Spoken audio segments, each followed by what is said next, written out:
que yo no sé, qué pintas es un párrafo ahí. Dice, el artículo 44 dice, no será de aplicación a los contratos de seguro por grandes riesgos, tal y como se delimita en esta ley, el mandato contenido en el artículo 2 de la misma.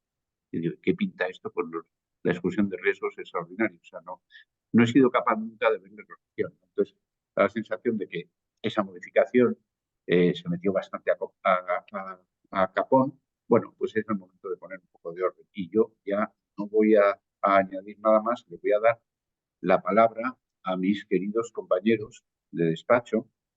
En primer lugar, va a hablar Javier Besolowski, que es Javier, tiene un máster en Derecho Mercantil y Procesal y Arbitraje en la Universidad de Navarra. Ha trabajado en despachos internacionales bastante punteros, como es Baker & McKenzie, Clifford Chance, y es socio del despacho y responsable del área procesal, centrado fundamentalmente, aunque no únicamente en seguros, desde el año 2018. Y Javier nos va a hablar de esos artículos que he mencionado antes, que son el 1, 3, 4, 20 y 73. Adelante, Javier. Te voy a cronometrar y te voy a avisar a las 6:30. Gracias, Pablo. Pues empiezo sin más dilación. Y después de poner en silencio el móvil. Yo voy a centrarme, como ha dicho Pablo, en 4 aspectos que considero especialmente relevantes o que creo que admite poca duda que necesitan una reforma. Seguramente unos piensan que en un sentido y otros piensan que en el contrario, pero en general son artículos que suscitan bastante polémica. El primero es el régimen de las cláusulas limitativas de derechos. En segundo lugar, el régimen de la nulidad del contrato de seguro en caso de preexistencia del siniestro, del artículo 4. En tercer lugar, y probablemente uno de los artículos más controvertidos de la ley, el artículo 20 de la ley de contrato de seguro, los intereses de demora. Y en último lugar, un pequeño apunte sobre las cláusulas claims made.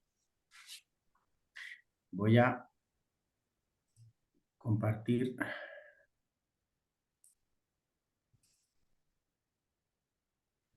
¿Veis la presentación, verdad? La vemos. Se ve. Sí, sí Vale. se ve. Muy bien, gracias. En relación con el artículo 3, el régimen de las cláusulas limitativas de derechos es probablemente el artículo, no sé si el más desfasado, pero desde luego uno de los más aplicados y el artículo que establece una carga para las compañías aseguradoras que probablemente menos se ha cumplido de toda la ley. Podríamos hablar de un montón de cosas, de lo que se entiende por carácter lesivo, cuál es el concepto, pero yo me voy a centrar fundamentalmente en 2 aspectos. En primer lugar, el concepto de cláusulas limitativas de derechos frente a cláusulas delimitadoras. Y en segundo lugar, el requisito de que sean específicamente aceptadas por escrito. La sentencia del Tribunal Supremo de 2015, entre otras 1000 que se han pronunciado sobre la materia, fijó doctrina sobre lo que se entendía, sobre lo que era necesario para que se considerara que las cláusulas limitativas de derechos quedasen válidamente incorporadas al contrato de seguro. Son los requisitos que en general se conocen. En primer lugar, tienen que estar destacadas o resaltadas en el texto del contrato y deben permitir al asegurado comprender el significado y el alcance de las mismas y diferenciarlas de las que no tienen esa naturaleza. Y en segundo lugar, se exige el requisito de que sean expresamente aceptadas por escrito, lo que normalmente se ha conocido como el requisito de la doble firma, que también ha tenido una regulación cambiante en virtud de la jurisprudencia del Tribunal Supremo. Nos podríamos preguntar, por ejemplo, si es suficiente con que se firme una declaración en las condiciones particulares en la que se dice conocer y aceptar las exclusiones y las cláusulas limitativas. Muchos podrían pensar que no lo es y que es necesario que cada una de las cláusulas limitativas de derechos conste expresamente aceptada por escrito. Y sin embargo, una sentencia del 21 de octubre de 2022 de la Sala Primera del Tribunal Supremo dijo exactamente lo contrario, que era suficiente con una mención clara, pero genérica a esas condiciones limitativas, a que el asegurado las conocía y a que las aceptara.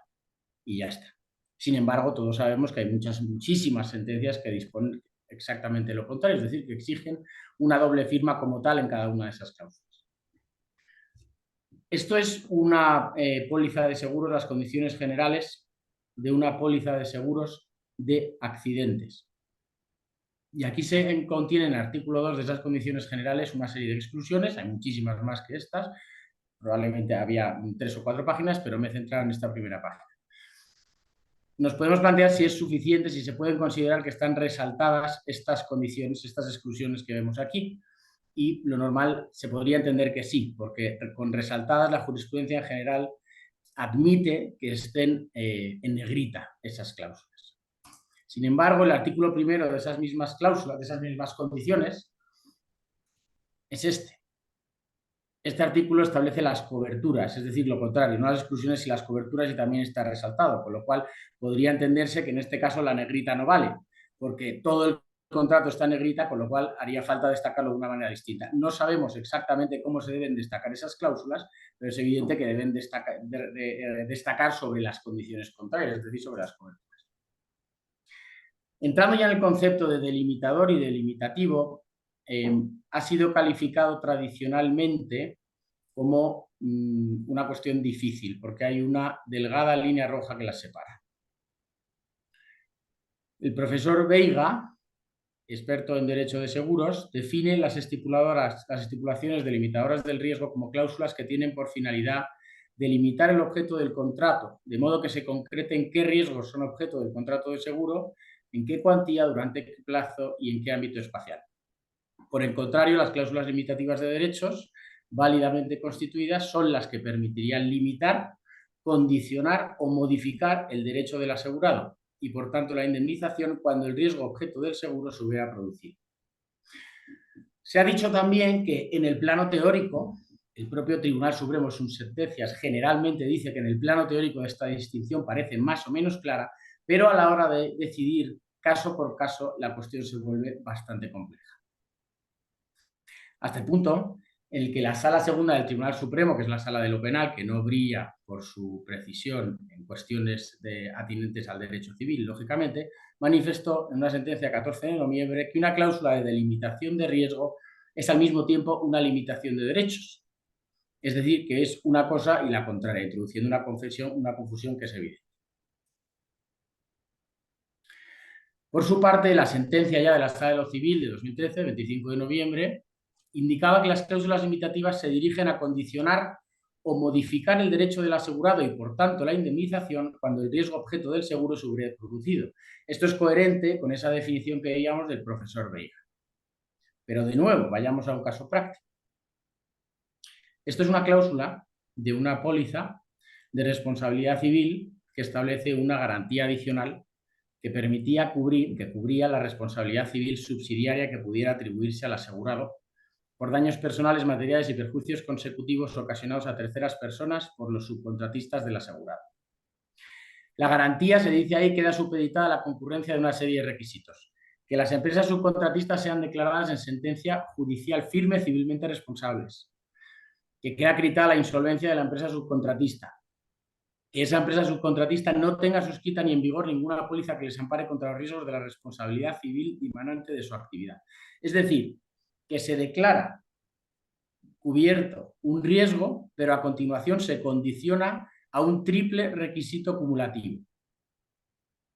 Si volvemos sobre la definición que hemos mencionado, en principio deberíamos concluir todos que esto debería considerarse una cláusula limitativa y, sin embargo, la sentencia del Tribunal Supremo de 12 de diciembre de 2019, que se indica ahí debajo, consideró que era una cláusula delimitadora del riesgo.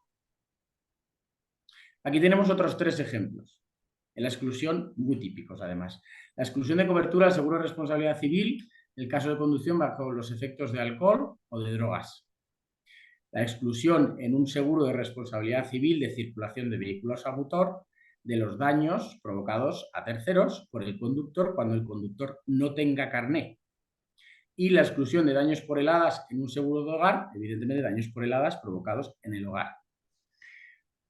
Estas 3 cláusulas, especialmente las relativas a la conducción bajo los efectos del alcohol y las drogas y la conducción sin carnet, que parecen bastante evidentes, debería o parece ser que podrían considerarse cláusulas delimitadoras del riesgo. Y sin embargo, al contrario que en el caso anterior, se consideran cláusulas limitativas. Es decir, nos encontramos con que una cobertura de responsabilidad civil de subcontratistas del asegurado en un seguro de responsabilidad civil, es decir, dentro de su propio ámbito de coberturas, que establece un triple requisito antes de dar eficacia a esa cobertura, se considera delimitador. Y que, sin embargo, una cláusula que parece tan evidente como la que excluye la cobertura cuando el conductor conduce sin carné, es decir, no es un conductor habilitado, o cuando conduce bajo los efectos de drogas o de alcohol, sin embargo, sí que se considera una cláusula limitativa. Lo cual hace pensar que, lógicamente, el criterio que parecía tan claro sobre la teoría, en la práctica no lo está en absoluto. Otro ejercicio práctico. Podríamos plantearnos si esta definición de cláusula limitativa de derechos, suscrita aparentemente por el director de responsabilidad civil de una compañía aseguradora, es real o es ficticia. Dice el director de responsabilidad civil. ¿Qué es una cláusula limitativa de derechos? Una cláusula que limita los derechos del asegurado. Limita la prestación a satisfacer por el asegurador al asegurado en caso de que el riesgo se materialice en un siniestro. Estos límites pueden ser cuantitativos, una cantidad máxima a indemnizar, o cualitativos, qué supuestos se hallan dentro del objeto de cobertura y cuáles no. Al mismo tiempo nos podríamos plantear si es real o ficticia esta otra definición del director de responsabilidad civil de una compañía aseguradora. ¿Qué es una cláusula delimitadora de la cobertura? Es una cláusula que delimita los derechos del asegurado. Delimita la prestación a satisfacer por el asegurador al asegurado en caso de que el riesgo se materialice en un siniestro. Esta delimitación puede ser cuantitativa, una cantidad máxima a indemnizar, o cualitativa, qué supuestos se hallan dentro del objeto de la cobertura y cuáles no. No voy a pedir respuestas ahora, pero me imagino que la mayor parte de vosotros piensa que la definición correcta o la definición real es esta segunda. Es decir, que la cláusula que delimita los derechos asegurados puede ser cuantitativa, por ejemplo, el límite de indemnización o a través de franquicias, o cualitativa, que está cubierto y que no. Esto responde a esa definición teórica que comentábamos antes. Sin embargo, la definición real de un director de responsabilidad civil de una compañía aseguradora es esta, la de cláusula limitativa de derechos. Es decir, que sobre la teoría utiliza exactamente los parámetros relativos a cláusulas delimitadoras del riesgo para hacer referencia a las cláusulas limitativas. La conclusión, lógicamente, es que el régimen de cláusulas limitativas y cláusulas delimitadoras de derechos no está en absoluto claro. Pero la finalidad, lógicamente, es que el asegurado pueda conocer el alcance de las coberturas y especialmente aquellas que limitan sus derechos. Es decir, aquellas que, estando cubierto el siniestro, por alguna cuestión, pueden provocar su exclusión. En general, se ha hecho referencia muchas veces al contenido natural del contrato. Si por aplicación de una cláusula del contrato, lo que naturalmente está cubierto por un seguro de hogar, por ejemplo, pasa a no estar cubierto, se puede entender que es una cláusula limitativa. En ese sentido, se podría entender, por ejemplo, los daños por heladas en una vivienda. Un seguro de hogar se contrata fundamentalmente para cubrir daños por incendio, por agua o por heladas. Si se excluyen los daños por heladas, se puede entender que se están limitando los derechos de la salud.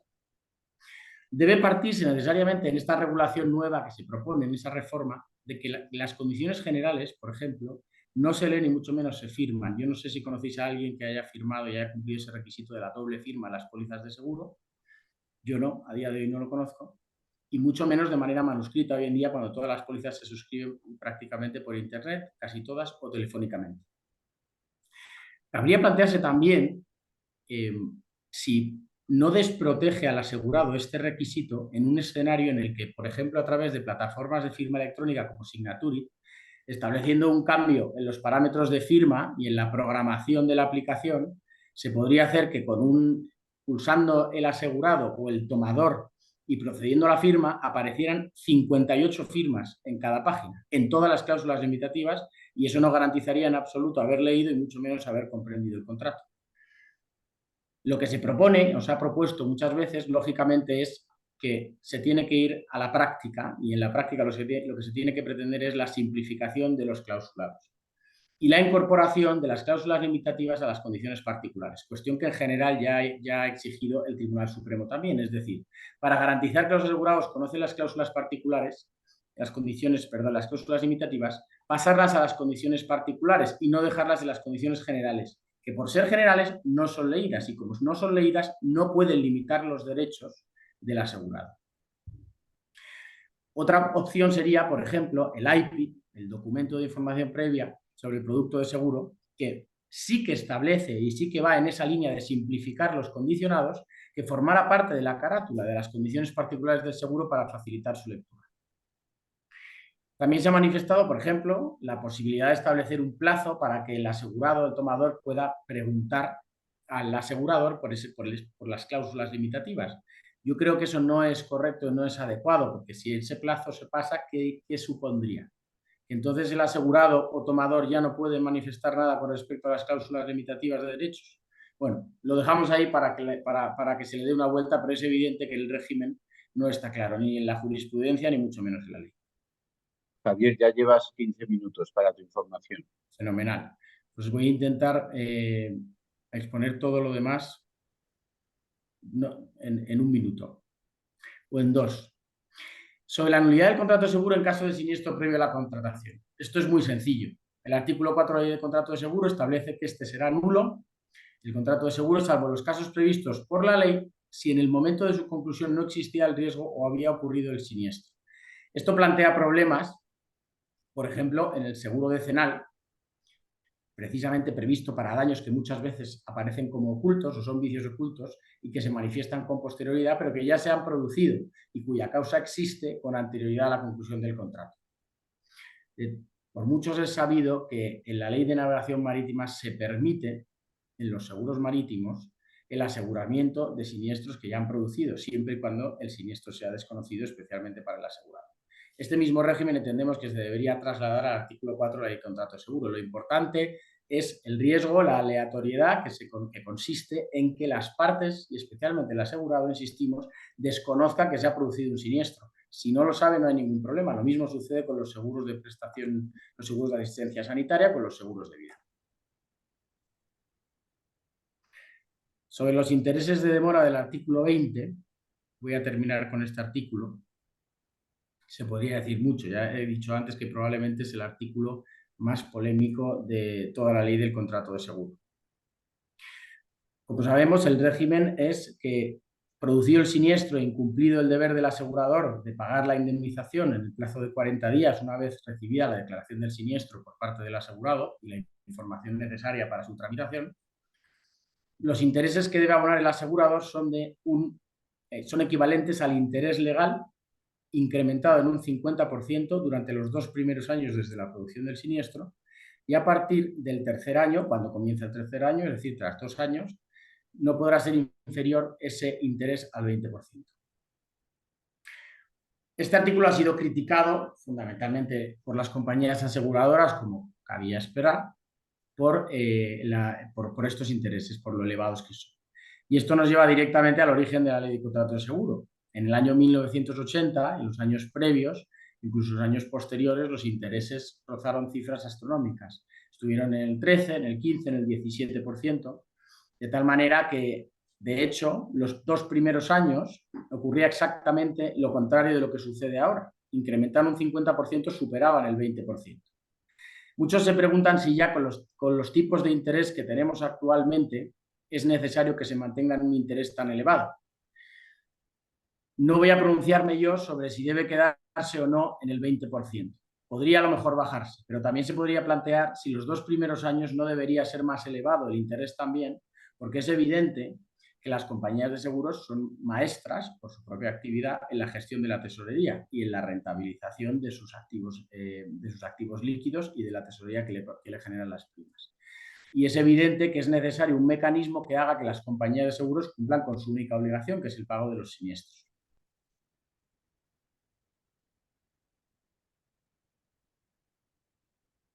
Y aquí tenemos los intereses históricos del Banco de España desde 1938 hasta 1998. Como podemos ver, llegaron en algunos casos a rozar el 40%.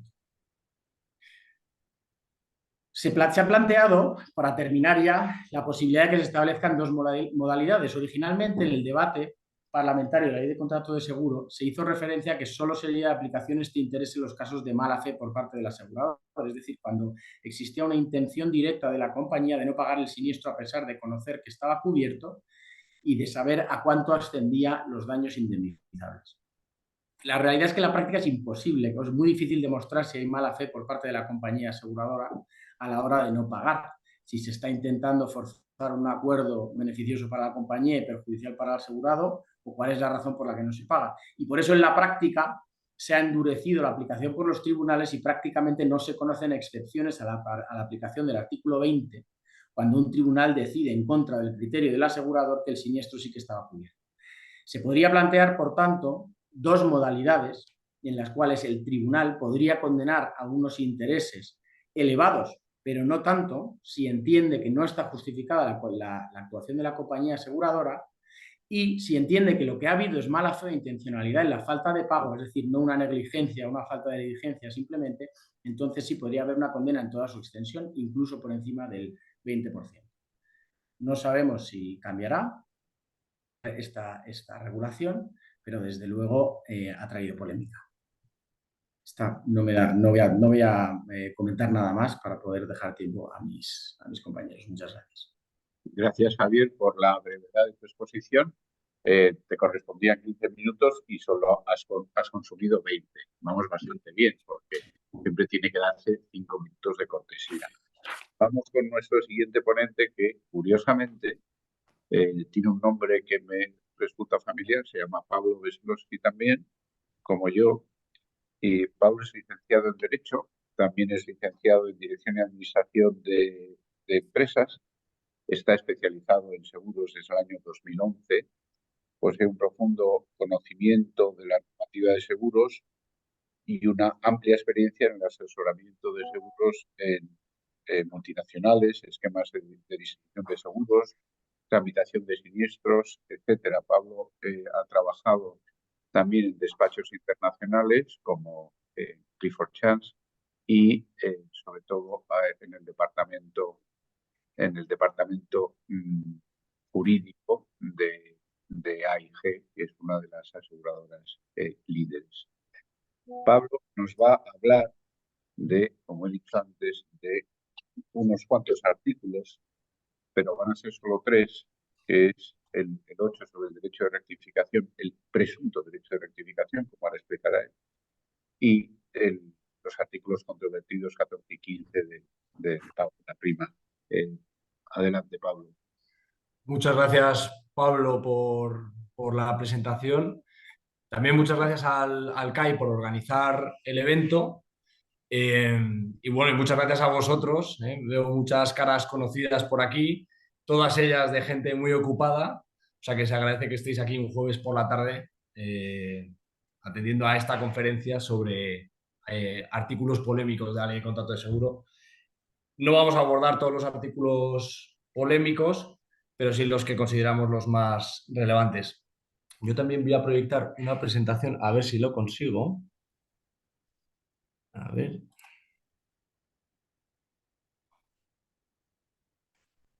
De momento no lo consigo.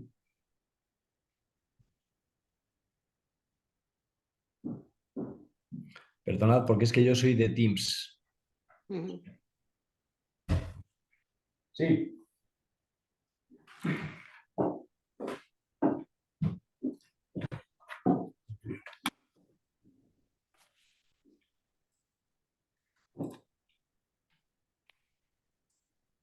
Un lobo y me come.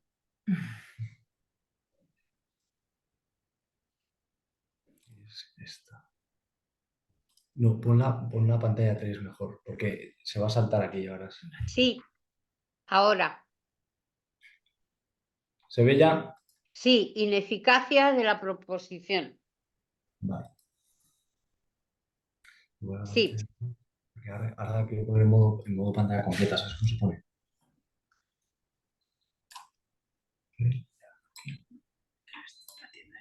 Aquí, ¿no? Es aquí arriba, este botón. Ahí. ¿Se ve la pantalla completa? ¿Veis la pantalla completa? Sí, ahora aparece la presentación de coloquio sobre la necesidad de una nueva ley. Sí, se ve perfectamente, ¿eh? Vale, perfecto. Gracias, María. Perdonad, ¿eh?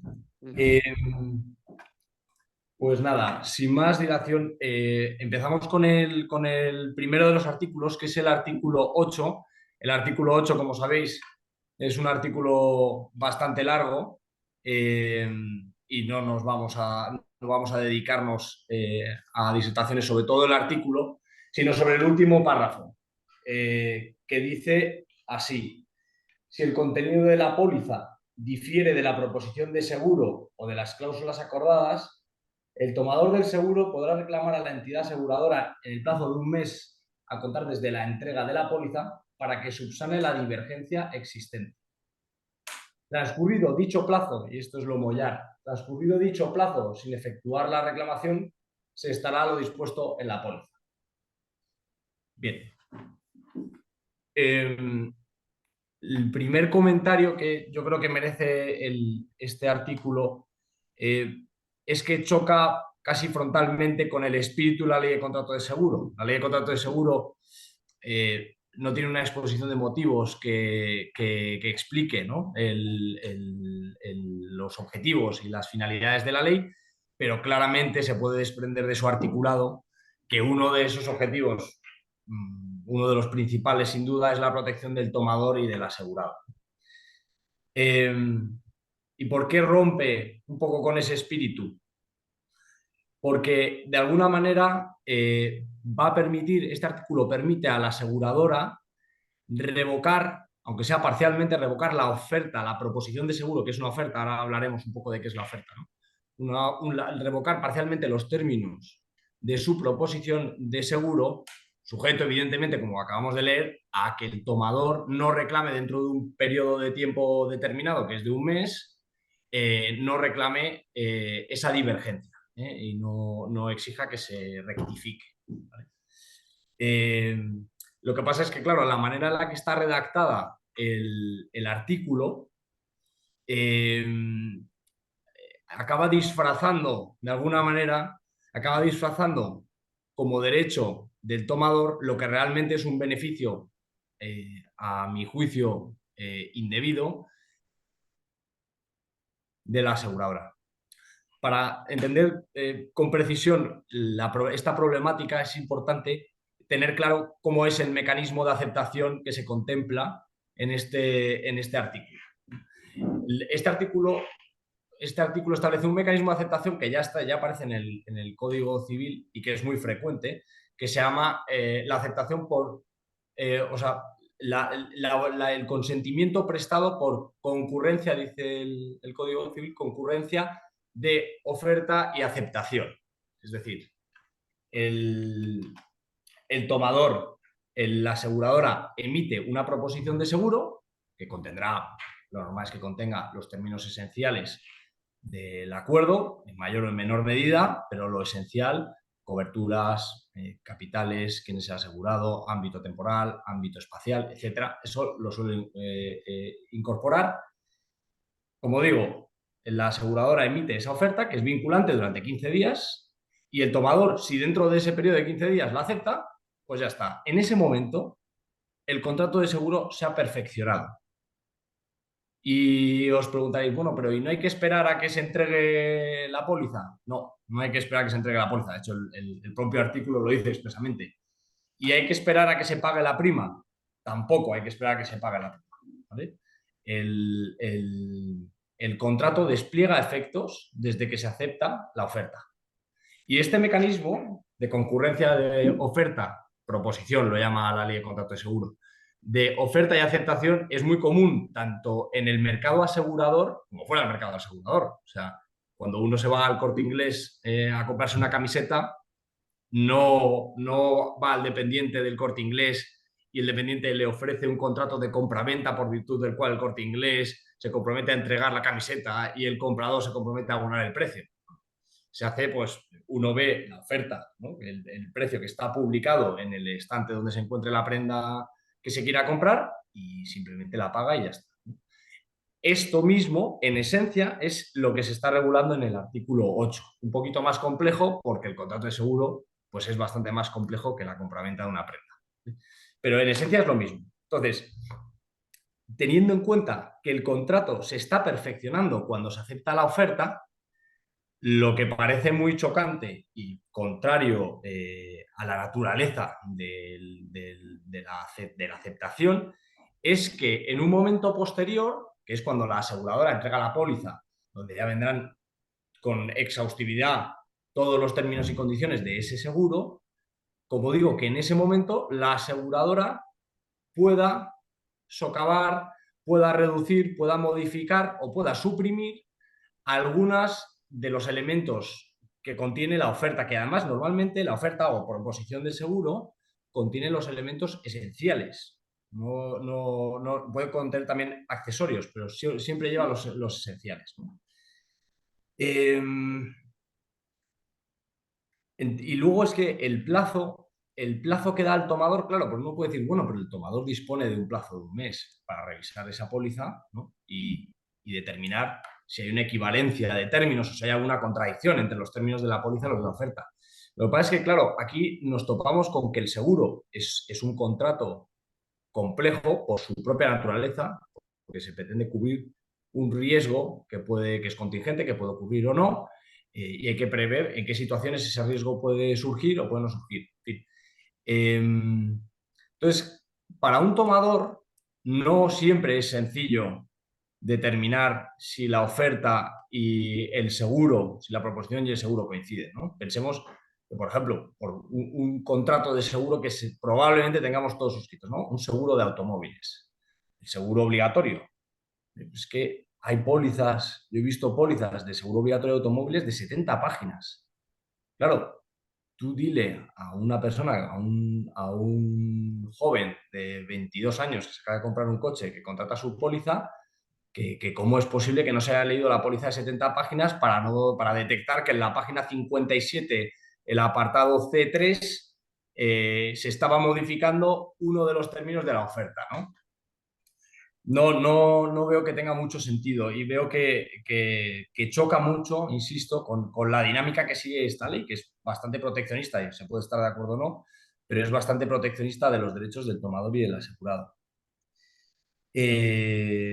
Por tanto, aquí lo que propondría yo es o bien suprimir este último párrafo, que es un poco devolvería el seguro a la situación general de cualquier otro mecanismo de concurrencia de propuesta de aceptación en cualquier otra tipología de contrato, o por lo menos establecer algún tipo de matiz, algún tipo de restricción, pues por ejemplo, ¿no? que la póliza no pueda modificar en ningún caso elementos esenciales de la oferta, o que, por ejemplo, la aseguradora no pueda modificar en la póliza ningún elemento de la oferta cuando quien está contratando, el cliente, el tomador, es un consumidor, una persona física que está actuando fuera del ámbito de una actividad profesional.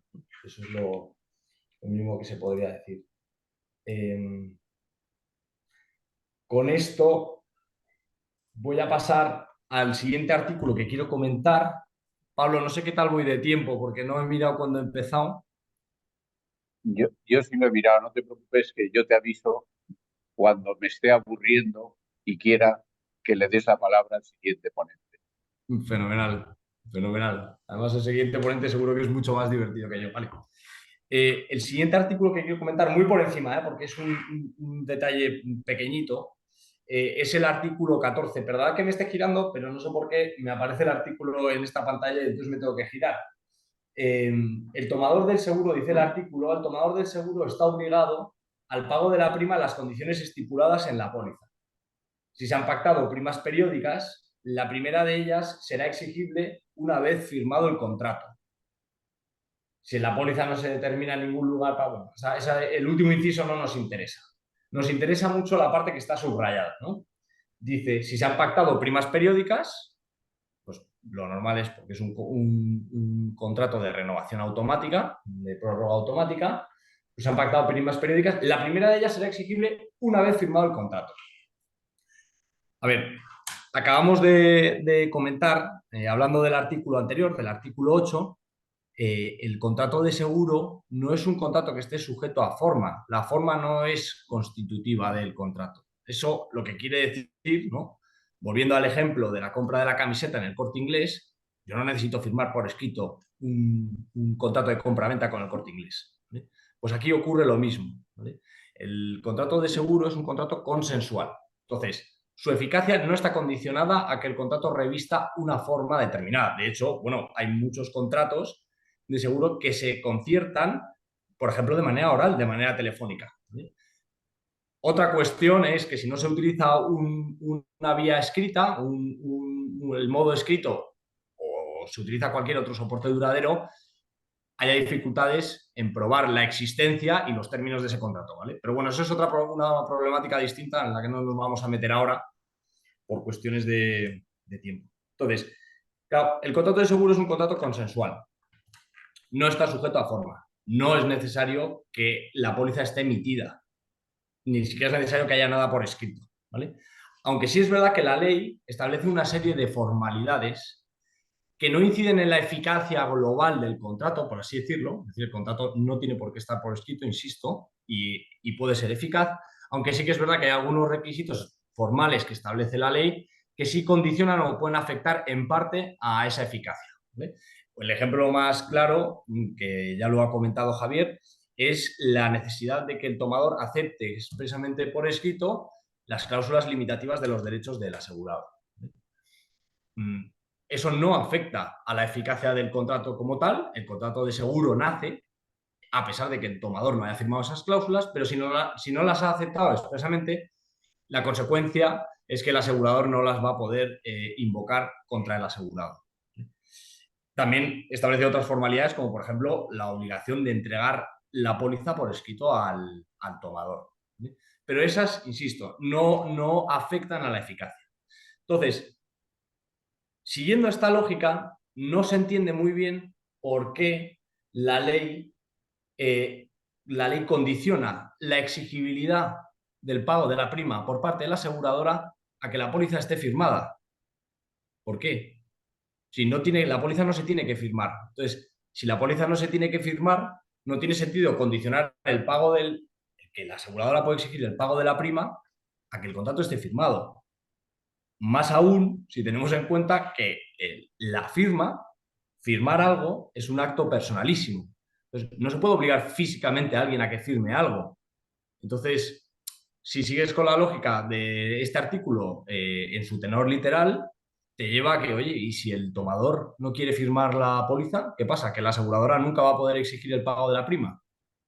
Ahí podréis decir, bueno, pero si no paga la prima, la primera prima, si no paga la primera prima, los siniestros no están cubiertos y encima el asegurador tiene un derecho de resolución. Vale, pero hombre, si las partes han acordado un contrato de seguro es porque el asegurador prefiere, no le es igual emitir el seguro o no emitirlo, prefiere emitirlo y cobrar la prima. Entonces, este artículo no se entiende desde esa perspectiva.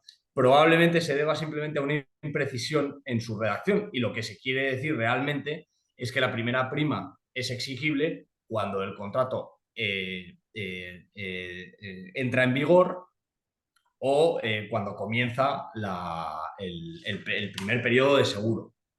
Entendemos que esa es la redacción que habría que darle a este artículo. Pablo, ya llevas 15 minutos para tu información. Muchas gracias. Salto al artículo 15, que es el siguiente, muy rápido. Oye, ¿estáis viendo en pantalla los artículos? Sí, sí. Vale, pues paso al 15. El 15 no lo voy a leer porque no me interesa tanto lo que dice el artículo. El artículo, por resumirlo, aunque me imagino que lo conoceréis todos, por resumirlo, lo que regula es las consecuencias del impago de la prima. En el artículo, en el primer párrafo, el impago de la prima, el impago de la primera prima o de la única, si es que solo hay una prima, y en el segundo párrafo el impago de las primas sucesivas, en el caso de que se haya pactado primas periódicas. Como digo, no voy a reprochar, aunque tiene reproches porque es un artículo ciertamente polémico, no lo voy a reprochar por lo que dice, sino por lo que no dice. Y es que lo que no dice o lo que no regula es una situación que cada vez es más frecuente, que es que las partes, asegurador y tomador, pacten que el pago de la prima se haga de manera fraccionada.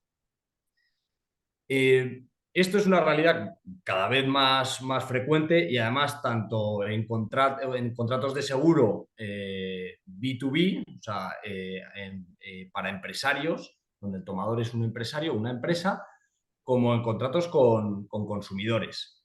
Y lo que busca, pues evidentemente, es de una manera o de otra facilitar el acceso de estos clientes a los productos aseguradores de la aseguradora.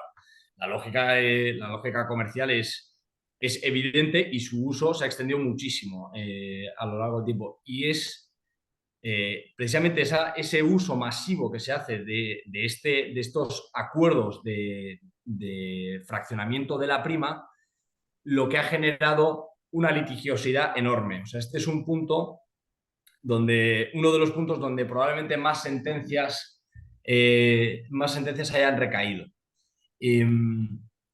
Entonces, eso ha llevado, ¿no? La alta litigiosidad relacionada con este artículo ha llevado a que surjan distintas corrientes jurisprudenciales que se pueden resumir en tres, ¿no? Al final es, oye, si el tomador impaga, por concretar un poco, centrar un poco el tiro, ¿no? Si el tomador impaga una fracción de prima, ¿qué ocurre? Se suspende el contrato de seguro si es una sucesiva fracción, si no es la primera fracción de la primera anualidad, sino una sucesiva. No ocurre nada. En fin, entonces ahí han surgido corrientes jurisprudenciales, como digo, de lo más variado, ¿no? Y se pueden sintetizar en tres. Una de ellas defiende que para verificar si ha existido o no impago se ha de esperar a que se constate el impago de la última fracción de prima. Es decir, oiga, aseguradora, usted no puede hacer nada y no se le va a aplicar las consecuencias del impago de la prima que se prevé en el artículo 15 hasta que no se impague la última fracción de prima de esa prima anual o con la periodicidad que sea, ¿no? Es decir, si la prima es anual y se ha dividido en fracciones trimestrales, pues hasta que no se constate el impago de la cuarta fracción de prima, de la del último trimestre, pues se entiende que no ha existido impago y hasta entonces la aseguradora no puede tomar medidas. Pablo, tienes que acelerar. Siento interrumpirte. Sí, termino. Bueno, hay otra que dice que simplemente dice que la prima, el pago de la primera prima, de la primera fracción de prima, ya libera al tomador, ya se entiende a todos los efectos, o a efectos por lo menos del artículo 15, que está pagada. Y luego hay una tercera corriente, que es la que se acabó imponiendo, porque ya hay muchas sentencias del año 2015 del Tribunal Supremo que confirman esta corriente, que es que el tratamiento de los impagos de las fracciones de prima tienen exactamente el mismo tratamiento que el impago de una prima sucesiva, a excepción de la primera. A mí por lo menos, me parece que esta es la lógica que mejor se acompasa con la lógica económica del contrato de seguro, donde la aseguradora lo que busca es percibir las primas pronto, ahora, y pagar los siniestros más tarde, lo que los ingleses llaman el cash before cover. Y con esto he terminado. Perfecto. Muchas gracias, Pablo. Le voy a dar la entrada al siguiente y último ponente. Le voy a pedir que, como ocurre con los vuelos, con los avioncitos, si coges un vuelo a última hora, te comes todo el retraso de los anteriores. Entonces, le voy a pedir brevedad, pero no te voy a quitar tiempo. Yo, por lo menos, otra cosa es que la gente se canse y se vaya. Bueno, Antonio Vesolowski ha desarrollado su carrera íntegramente en el sector financiero y de seguros, incluyendo tanto la vertiente contractual y regulatoria como la de litigación y siniestro. Por cierto, odio la palabra litigación. Me gusta más procesal. Inició su carrera también en Clifford Chance y estuvo, que yo recuerdo al menos un año en el Banco Europeo de Inversiones en Luxemburgo y después cofundó este despacho de Solosky Abogados. Tiene una característica notable que tiene un conocimiento profundo de un seguro que es imposible de conocer bien si uno no ha trabajado en el sector financiero, que es el seguro de caución, que para entenderlo, pues, en fin, hay que conocer bastante bien la polémica bancaria subyacente. Antonio, te voy a dar la palabra para que expongas tu opinión sobre el artículo 68 y el seguro de caución. Gracias. Muchas gracias a ti, Pablo. La peculiaridad del último vuelo no solo es que ha acumulado retrasos de todos los anteriores, sino que los pasajeros normalmente están cansados y hasta las narices del piloto o de quien toque. Intentaré ser breve, aunque nunca lo consigo, porque es uno de mis grandes defectos. Primero voy a intentar compartir la pantalla, a ver si podéis ver la presentación. A ver si ahora la estáis viendo, supongo, porque nadie me dice lo contrario. Vale. Sí.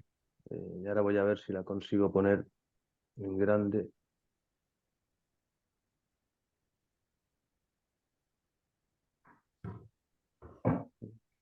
¿Está ya en...? Sí, se ve. Vale. Perfecto. Yo tampoco soy muy de zoom, entonces a ver si consigo pasar las diapositivas. No sé por qué de repente Artículo se me activa 68. la otra pantalla. Muy bien, pues para intentar levantar el ánimo un poco voy a soltar un titular amarillista, que como todo titular amarillista no es cierto, aunque me he moderado un poquito. Artículo 68 del seguro de caución, que es un seguro que no es un seguro, y aún así nos lo han metido en la ley de contrato de seguros. Digamos que al menos no es un contrato de seguro contra daños. El objeto de esta conferencia es tratar de apuntar algunos artículos que habría que modificar a la ley de contrato de seguro. En mi opinión, el artículo 68 habría que eliminarlo y hacerlo entero nuevo. Lo digo por soltar el titular, sobre todo, pero bueno, vamos a ello. ¿Qué es un seguro? ¿Cuáles son los elementos del seguro? ¿Y cómo podemos así? Perdón, es que mira a otro lado, pero es que se ha encendido la otra pantalla, así sola, ya está. ¿Qué hace que un contrato sea un seguro? Bueno, pues por ceñirnos a la ley del contrato de seguro, sea buena o sea mala, es la que tenemos. Un seguro será lo que diga la ley. En su artículo primero, como todos sabéis, lo tenéis en pantalla, espero que lo veáis. Me parece que establece dos elementos esenciales, además del obvio que es la prima. Un contrato de seguro es un contrato en el que se hace referencia a un evento incierto. Las partes del contrato tienen que desconocer si se ha producido ya o si se producirá en el futuro. Sobre esto se puede hablar mucho, pero no entraremos en ello. Lo importante es que haya una incertidumbre y que el asegurador asuma la obligación, en caso de que se produzca ese hecho incierto, de satisfacer una prestación. Un término muy jurídico, normalmente es de pagar algo o hacer algo en caso de que se produzca el evento incierto. Pero no puede ser cualquier prestación. La ley de contrato de seguro dice que es un contrato de seguro aquel por el que el asegurador se obliga a satisfacer una de las tres cosas que veis en pantalla. O bien una indemnización por un daño, o bien pagar un capital o una renta, está pensando en seguros de personas, o bien satisfacer otra prestación convenida, por ejemplo, podría ser un servicio, por ejemplo. Pero necesariamente tienen que existir esos dos elementos: evento incierto y prestación a cargo del asegurador en caso de que se produzca. Y esa prestación de tres tipos: indemnización, pago de capital o renta, o de otro tipo, según se prevea en el contrato. Bien, eso es un seguro. ¿Qué es un seguro de caución? Pues un seguro de caución, según la ley del contrato de seguro, es un seguro contra daños, porque se regula en el título segundo, seguros contra daños, en su sección sexta. Y solo le dedica un artículo, como todos sabéis. Hay otras disposiciones fuera del contrato de seguro que hacen referencia a los seguros de caución y que, por cierto, no tienen mucho que ver con el artículo 68. El concepto de seguro de caución en la LOE no es el del artículo 68, por mucho que todos hagamos como si lo fuera, porque conviene. Volviendo a qué es el seguro de caución según la ley, si cogemos el artículo 68 y el artículo 1 decía dos elementos esenciales: evento incierto y pago de una prestación que tiene que ser de 3 tipos determinados. Pues como veis, el artículo 68 lo que indica es que ese evento incierto que necesariamente tiene que existir es el eventual incumplimiento del tomador, que incumpla una obligación contractual o legal. Ese es el evento incierto. Ese es el alias que dirían los juristas. Por lo tanto, el seguro de caución en el artículo 68 cumple con el primer elemento. Hay un evento que no conocemos si se va a producir o no se va a producir, que es que hay un incumplimiento contractual o legal. Segundo elemento esencial: ¿hay alguna prestación a cargo del asegurador? Según el 68, sí lo hay. El asegurador debe indemnizar un daño, indemnizar el daño patrimonial producido al asegurado como consecuencia del incumplimiento contractual. Y aquí ya la hemos liado un poco. Y veremos por qué. Eso es el artículo 68, dice lo que debe ser un seguro de caución. ¿El seguro de caución en la práctica es realmente eso? Bueno, para saberlo, para determinarlo, la primera explicación, diría yo, que es necesaria es ¿qué es un daño? Y específicamente, ¿qué es un daño derivado de un incumplimiento contractual? En algunos supuestos es muy sencillo determinar qué es un daño. Si yo voy andando por la calle y me cae una maceta y me rompe la cabeza, pues es bastante fácil saber cuál es el daño. Me ha roto la cabeza. ¿Cómo se indemniza? Puede ser más complicado, pero el daño está claro cuál es. Ahora, si es un incumplimiento contractual, ¿cuál es el daño que yo he sufrido? Digamos que, cogiendo uno de estos ejemplos, yo le he encargado al Corte Inglés por internet que me entregue una camiseta. Y el Corte Inglés se ha obligado a entregarme esa camiseta en 2 días antes, pero no me la ha entregado. Resulta que yo necesitaba esa camiseta para ir a una entrevista de trabajo en la que me iban a contratar si llevaba esa camiseta rosa. Pero no tengo la camiseta y he perdido mi trabajo. ¿Cuál es mi daño? ¿No tener la camiseta? ¿El precio que he pagado sin haber recibido una camiseta? ¿El hecho de que he perdido un trabajo? ¿Cuál de todos esos eventos, digamos, negativos que he sufrido debe categorizarse como daño en un sentido técnico, no en el sentido que usa la ley del contrato de seguro, porque no es excesivamente técnica en algunos puntos? Bueno, para saber qué es un daño en el ámbito de un incumplimiento contractual, pues habrá que ir a la fuente, que es el Código Civil, que en principio no se disputa demasiado. El artículo 1124 del Código Civil habla de ciertos efectos de los incumplimientos contractuales. No voy a leer el primer párrafo. El primer párrafo del 1124 simplemente dice, oiga, en ciertas obligaciones, las recíprocas, pero da un poquito igual, si uno de los dos incumple, pues yo puedo cancelar el contrato.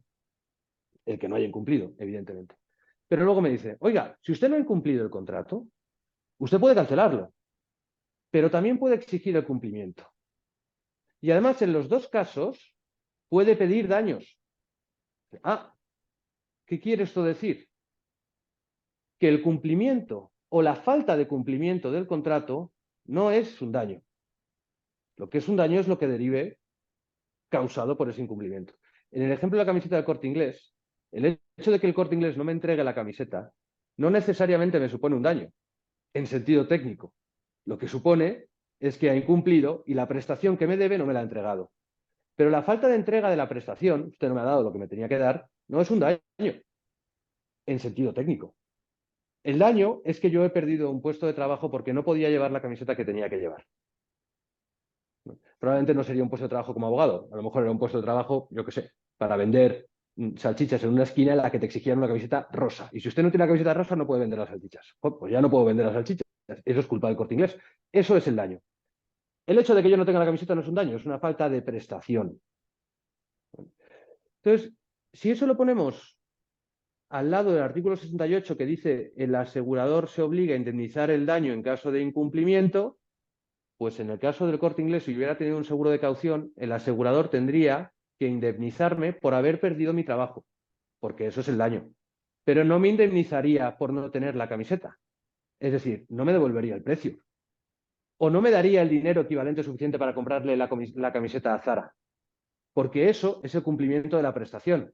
Y a eso no se obliga el asegurador, si es verdad que solo se obliga a indemnizar los daños. De ahí la pregunta. ¿De verdad el asegurador de caución se obliga a indemnizar el daño producido por el incumplimiento y nada más? La realidad en el mercado, y esto son ideas muy generales, hay algunas excepciones en las que no es así, pero la realidad es que eso no es cierto. La realidad es otra. El seguro de caución es otra cosa, no es lo que dice el artículo 68. ¿Qué es realmente un seguro de caución? Como ya es tarde y los pasajeros están cansados, no utilizaré el término obligación fideusoria, porque he tenido que estudiarlo para saber qué era, así que supongo que los demás no tendríais el tiempo, pero igual lo sabéis. El contrato de seguro de caución realmente es un contrato por el que el asegurador se obliga a cumplir aquello a lo que se obligó el otro, en este caso el tomador. Ya hablaremos de si tiene que ser el tomador o no, pero la esencia es esa. No se obliga a indemnizar un daño por incumplimiento, se obliga a cumplir. Y a lo mejor también el daño, si lo hay, pero lo característico es que el asegurador de caución se obliga a cumplir por el que incumple. Esa es la práctica. Tan es así que son muy habituales, basta con ver los modelos de certificado de seguro de caución que impone la Administración, las cláusulas de solidaridad en el cumplimiento. Oye, usted aseguradora no se obliga a indemnizar. Usted se obliga solidariamente con el obligado principal. Por lo tanto, esto no es una indemnización, o no solo. Esto es indemnización fideusoria.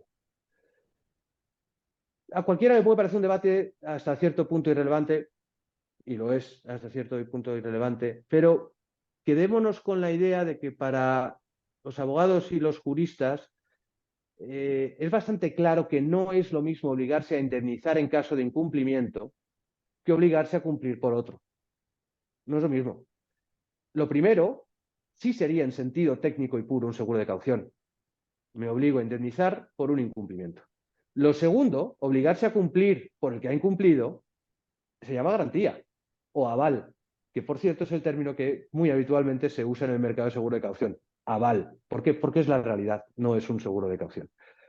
Uno de los académicos que al menos más escrito, probablemente más sepa, pero también de los que más ha escrito sobre el derecho de garantías, y también ha escrito en este contexto sobre el derecho de contrato de seguro, dice más o menos esto sobre ese artículo 68 de la ley del contrato de seguro. Dice que no es un seguro, aunque lo llame seguro y aunque utilice términos como resarcir a título de tal indemnización. Literalmente dice lo que veis ahí, las expresiones legales del artículo 68, su redacción en completo, significan solo que el legislador de hecho tolera que las compañías de seguro presten garantías personales, avales. Y que este hecho se disfraza con connivencia de todos, y eso es verdad, porque hasta la administración dice, bueno, esto es un aval, llámelo usted como quiera, pero es un aval, en un lenguaje asegurativo inapropiado a la verdadera naturaleza de la operación. Y eso es bastante poco discutible en la mayoría de los casos, que el lenguaje no es apropiado. Pero Querido estos... socio, Sí. te queda poco tiempo ya. Bueno, estoy a punto de acabar. Bueno, no sé. ¿Es irrelevante o no es irrelevante?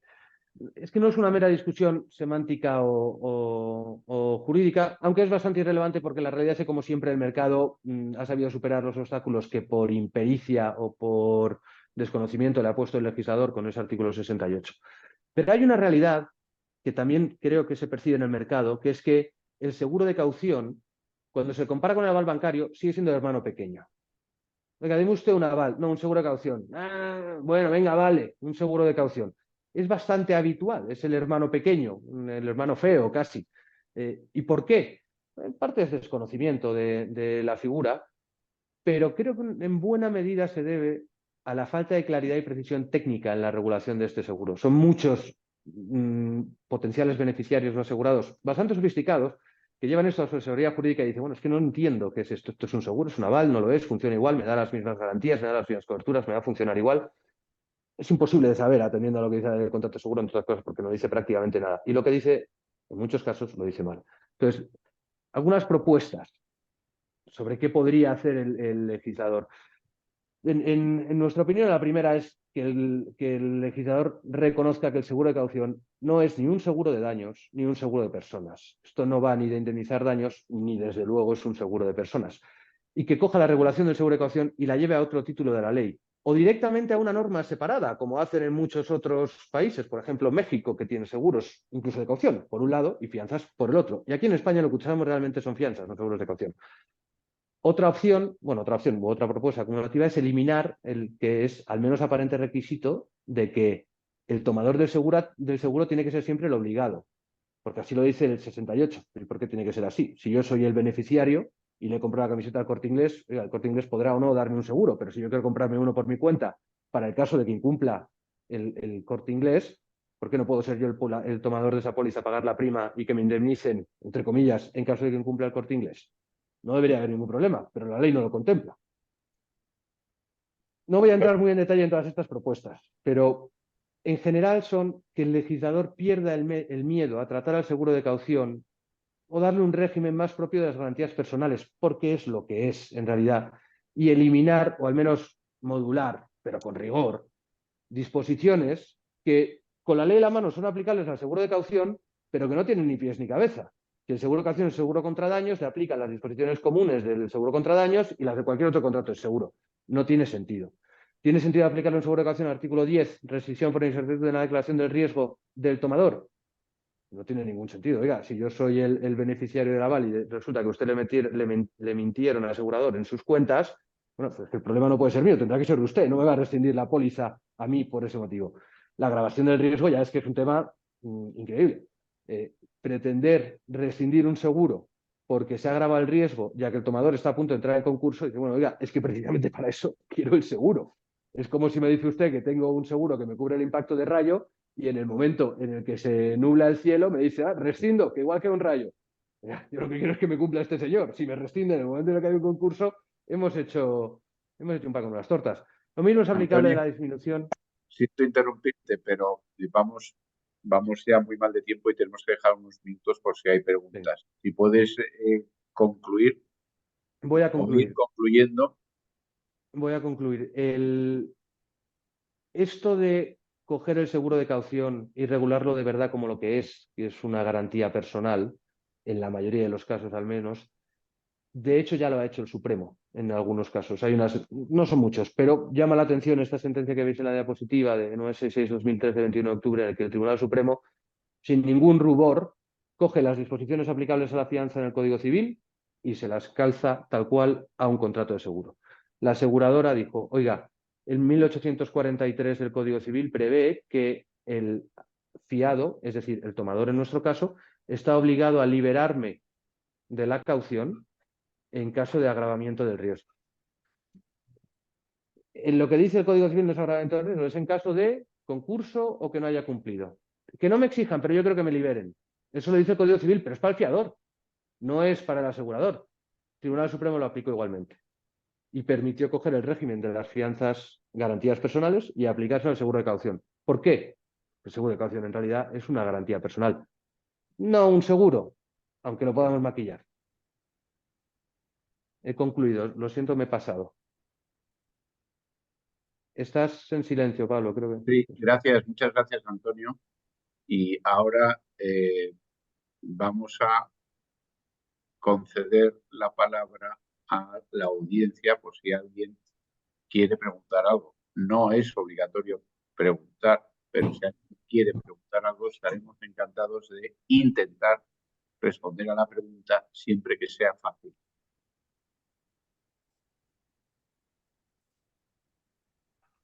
Por el chat no tenemos ninguna pendiente. No sé si de los oyentes alguno quiere preguntar algo.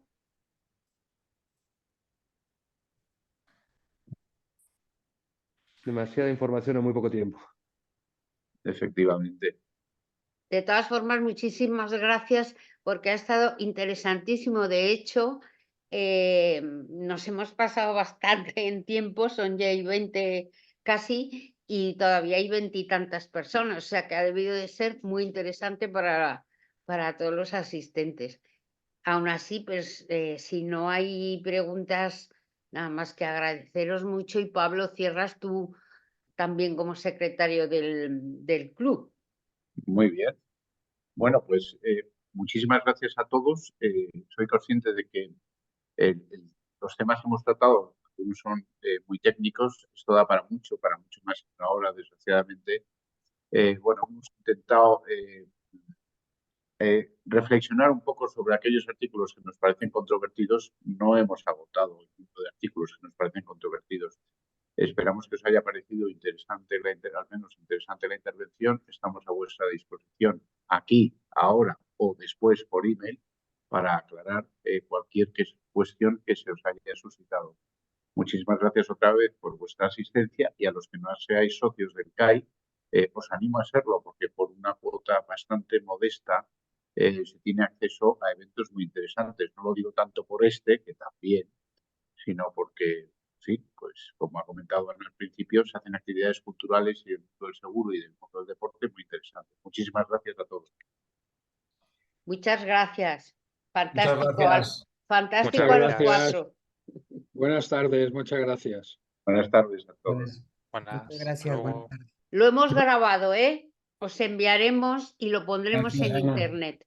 muchas gracias, Ana. Gracias. Gracias a Gracias, todos. Ana. Dios, Dios. Hasta luego.